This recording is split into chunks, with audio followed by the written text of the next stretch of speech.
নমস্কার বন্ধুরা, আমি যোগী চাঁদ আপনাদেরকে আরেকবার যোগী চাঁদ চ্যানেলে স্বাগত জানাই। আমার চ্যানেলটিকে সাবস্ক্রাইব করে এবং বন্ধুদের সাথে শেয়ার অবশ্যই করবেন। আপনাদের যদি ভিডিওটি ভালো লেগে থাকে তাহলে ভিডিওটি বন্ধুদের সাথে শেয়ার করুন। কালকে আমার ভিডিওটি লাস্ট শেষ হয়েছিল শর্ট চক্রের মধ্যে মণিপুর চক্র দিয়ে।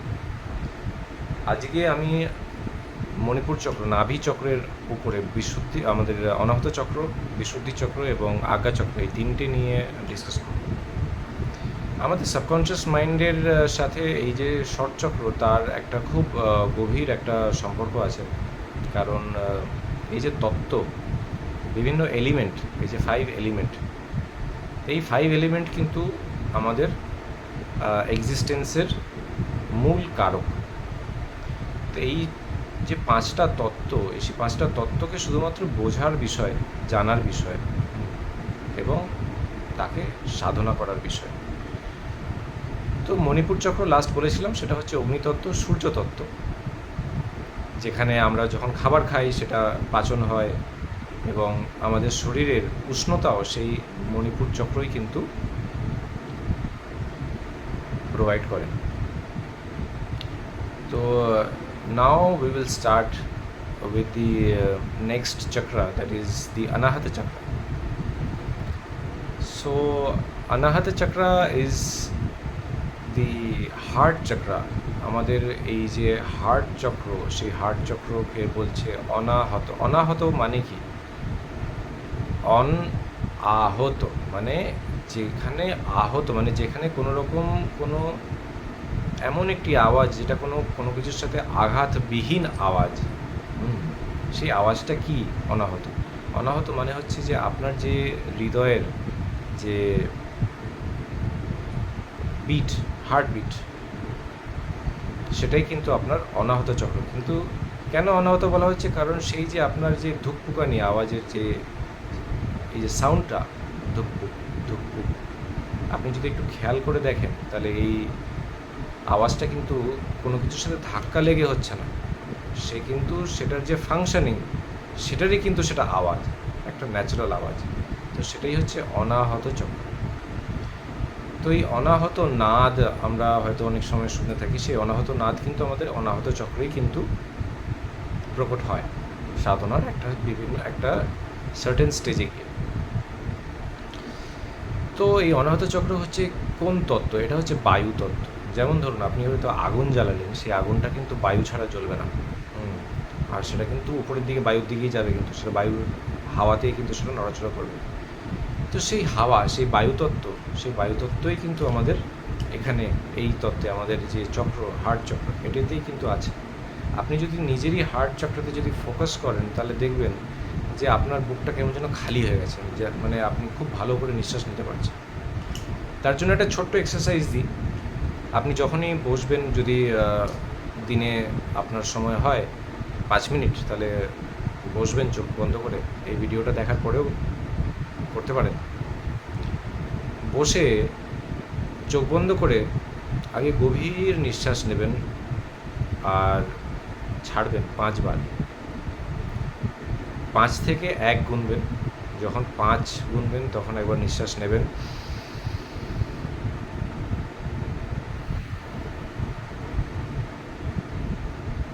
4,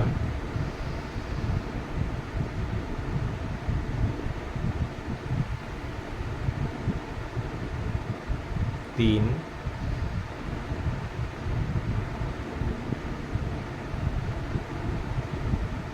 ফোকাস করুন হার্টে, 2, আর রিলিজ করুন, লাস্ট 1। নিজের বুকের মাঝখানটাকে ফোকাস করুন, 3 সেকেন্ডের জন্য ধরে রাখুন, 1, 2, 3, আর পুরো হাওয়াটা একবারে ছেড়ে দিন। এই এক্সারসাইজটা আপনি মাঝে মধ্যেই বসে করতে পারেন, যে কোনো সময়, যে কোনো জায়গায়। তো এতে আপনার অ্যাংজাইটি রিলিফ হবে এবং তার সাথে সাথে আপনার যে মস্তিষ্কে যে রক্ত চলাচল, সেটাও কিন্তু বাড়বে। এটা ব্রিদিং এক্সারসাইজের একটা ছোট্ট একটা নমুনা। আরও অনেক, এরপরে আরও অনেক মেডিটেশন করাবো, আমি অনেক এক্সারসাইজ করাবো। সাবকনশিয়াস মাইন্ডকে পাওয়ারফুল করার জন্য বিভিন্ন মেডিটেশন, বিভিন্ন এক্সারসাইজ, বিভিন্ন মন্ত্র আমি এখানে অনলাইনে দেবো না, কারণ মন্ত্র এখানে আমি সোশ্যাল প্ল্যাটফর্মে কোনো রকম মন্ত্র দেওয়াটা উচিত নয়। তো মন্ত্রের জন্য আপনাকে আমার সাথে আলাদা করে আপনার কথা বলতে হবে। এছাড়াও আমি আপনাকে যা ধ্যান, যা মেডিটেশন এবং যা প্র্যাকটিস এক্সারসাইজ আপনাকে দেব, তাতে আপনার ডেইলি লাইফে অনেকটা সুবিধা হবে। I will provide all the necessary informations about the subconscious mind and all the exercises that normal people can do in their daily life to improve their concentration power, to improve their memory power, to improve their confidence level,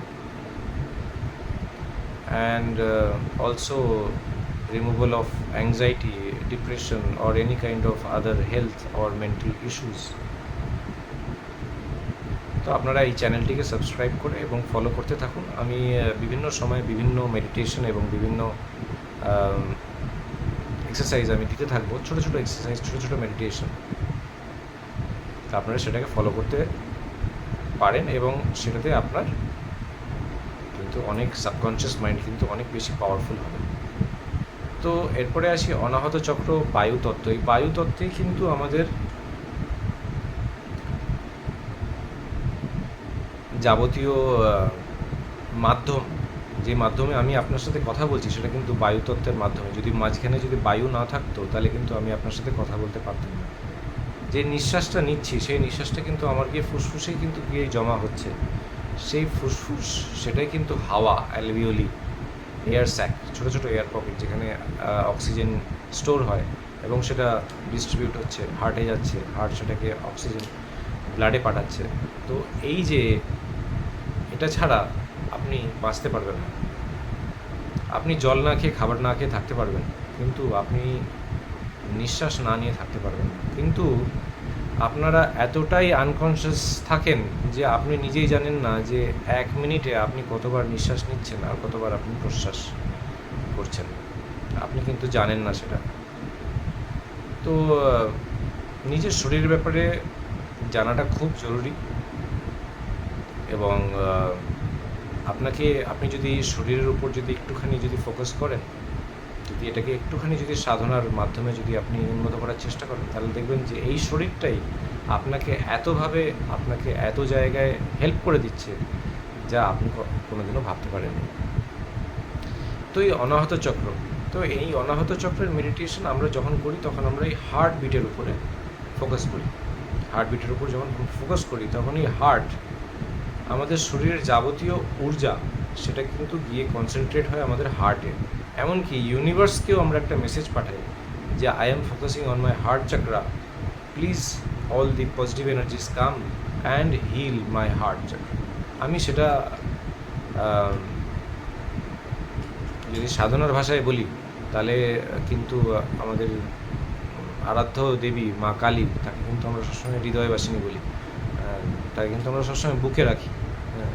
তো এই বুকে রাখার অর্থই কিন্তু তাই যে আমরা কিন্তু এই বুকে, আমরা হয়তো হার্টবিট, এত সূক্ষ্ম হয়তো আওয়াজটাকে হয়তো আমরা ধ্যান করতে পারবো না, কিন্তু যে মা কালীকে আমরা প্রতিদিন পুজো করছি, দেখছি, তাকে কিন্তু আমরা এই হার্টে কিন্তু খুব সহজেই কিন্তু আমরা মেডিটেট করতে পারি এবং তাতে কিন্তু সমানভাবে রেজাল্ট আসে।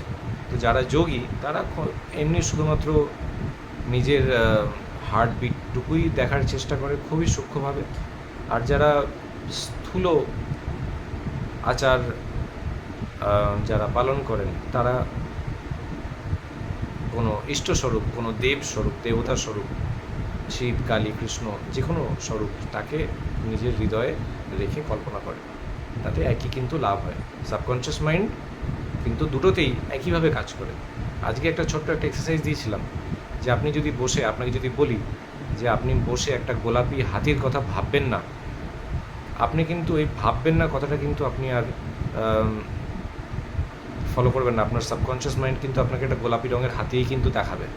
আপনার মাথায়, আপনার ইমাজিনেশনে একটা ফ্র্যাকশন অফ সেকেন্ডের জন্য কিন্তু একটা গোলাপি রঙের হাতি কিন্তু আসবে, আপনাকে বারণ করা সত্ত্বেও কিন্তু সেটা আসবে। আর এটাই হয় যখন আপনাকে আমি যদি কিছু বলি যে এটা করবেন না, বাচ্চাদের যদি কিছু বলেন যে এটা করবি না এটা, ও কিন্তু সেটাই বেশি করে করতে চায়, কারণ আমাদের সাবকনশিয়াস মাইন্ড কিন্তু না শব্দটি জানে না। হ্যাঁ, এই ব্যাপারে আরও বিস্তারিত আরও পরের ভিডিওতে আসবো আমাদের সাবকনশিয়াস মাইন্ডের ল্যাঙ্গুয়েজ নিয়ে। এখন চক্র সাধনা নিয়ে আছি, তো চক্র সাধনাটা কমপ্লিট করে নিই। সাধনা ঠিক না, এটা হচ্ছে তত্ত্বজ্ঞান। সাধনার বিষয়টা আমি পরে আসবো, যে চক্র আলাদা আলাদা করে কীভাবে সাধনা করা যায়, এবং তার অনেক বিভিন্ন মন্ত্র থাকে, যে মন্ত্র আপনাকে যদি নিতে হয় তাহলে আমার কাছে আসতে হবে অথবা ফোন করতে হবে। হ্যাঁ, আমি এমনি সোশ্যাল প্ল্যাটফর্মে কোনো রকম মন্ত্র আমি দেব না, আর যারা দিচ্ছে আমি তাদেরও ঘোর প্রতিবাদী। আমি একজন নিজে সাধক হই, আমি এই কথাটি খুব জোর গলায় বলি যে মন্ত্র যে কোনো ইউটিউব থেকে কিংবা যে কোনো জায়গা থেকে মন্ত্র নিয়ে জব করতে গেলে কিন্তু আলটিমেটলি আমাদের মতো সাইকোথেরাপিস্ট, এনএলপি প্র্যাকটিশনারদের কাছেই কিন্তু আসতে হবে, কারণ তার যে নেগেটিভিটিগুলো সেগুলো কিন্তু সহ্য করতে পারবেন না। যাই হোক, তো অনাহত চক্রের পরে আসি বিশুদ্ধি চক্র, আমাদের এই যে কণ্ঠচক্র। কণ্ঠচক্র মানে কেন কণ্ঠচক্র? বিশুদ্ধি মানে কি? বিশুদ্ধি মানে হচ্ছে শুদ্ধ করা। তো এইটা হচ্ছে শুদ্ধ করে গলা, ঠিক আছে? কি শুদ্ধ করছে? এটা আপনার যে খাবার খাচ্ছেন সেটাও শুদ্ধ করছে। আপনি ধরুন জল খাচ্ছেন, জলের মধ্যে হয়তো একটা মুড়ি চলে এসছে, ঠিক আছে? হয়তো জলের মধ্যে দু তিন পিস মুড়ি পড়েছিল, আপনি যখন জলটা খাচ্ছেন তখন কিন্তু ওই মুড়িটা কিন্তু আপনার গলায় আটকে যাবে, মানে জলটা চলে যাবে কিন্তু মুড়িটা কিন্তু আপনার মুখে থেকে যাবে। তো সেখানে ফিল্ট্রেশন প্রসেসটা সেটা কিন্তু আপনার কণ্ঠচক্র করছে। সেখানে কিন্তু এই ফিল্ট্রেশন মানে এখন ওখানে একটা ফিল্টার দেওয়া আছে। তেমনি আপনি যখন কথা বলছেন সেই কথাও কিন্তু ফিল্ট্রেশন মডিউলেশন সেটা কিন্তু এখানে ল্যারিংস আর ফ্যারিংস করছে। মানে আপনি যখন কথা বলছেন যে বায়ুটা আপনার মুখ দিয়ে বেরোচ্ছে কথা বলার সময়, সেটা কিন্তু বুক থেকে আসছে, অনাহত চক্র থেকে আসছে বায়ুতত্ত্ব, কিন্তু সেটা মডিউলেশন কোথায় হচ্ছে? গলাতে হচ্ছে। তারপরে কি আপনি মুখ দিয়ে কথা বলতে পারছেন। তো যার যে নিঃশ্বাস নিতে পারছে সেই কিন্তু কথা বলতে পারে না, কারণ তার বিশুদ্ধি চক্র যদি কারোর এই ল্যারিংস ফ্যারিংসে যদি কারোর প্রবলেম থেকে থাকে সে কথা বলতে পারে না, ঠিক আছে? তার ভয়েস কর্ড যেটা আপনারা হয়তো ভাষায় হয়তো ভয়েস কর্ড বুঝবেন, তো ভয়েস কর্ড সেখানে কাজ করছে না। তো এই বিশুদ্ধি চক্রের তত্ত্ব কি? সেটা হলো আকাশ তত্ত্ব। আকাশ তত্ত্ব মানে হচ্ছে কি, এই যে আকাশ দেখছেন উপরে নীল রঙের আকাশ, সেই নীল রঙের আকাশ, সেই নীলই কিন্তু আবার শিবের কণ্ঠে কিন্তু নীলকণ্ঠ হয়ে উনি কিন্তু বসে আছেন। তো তারও কিন্তু গলায় নীল। কেন নীল?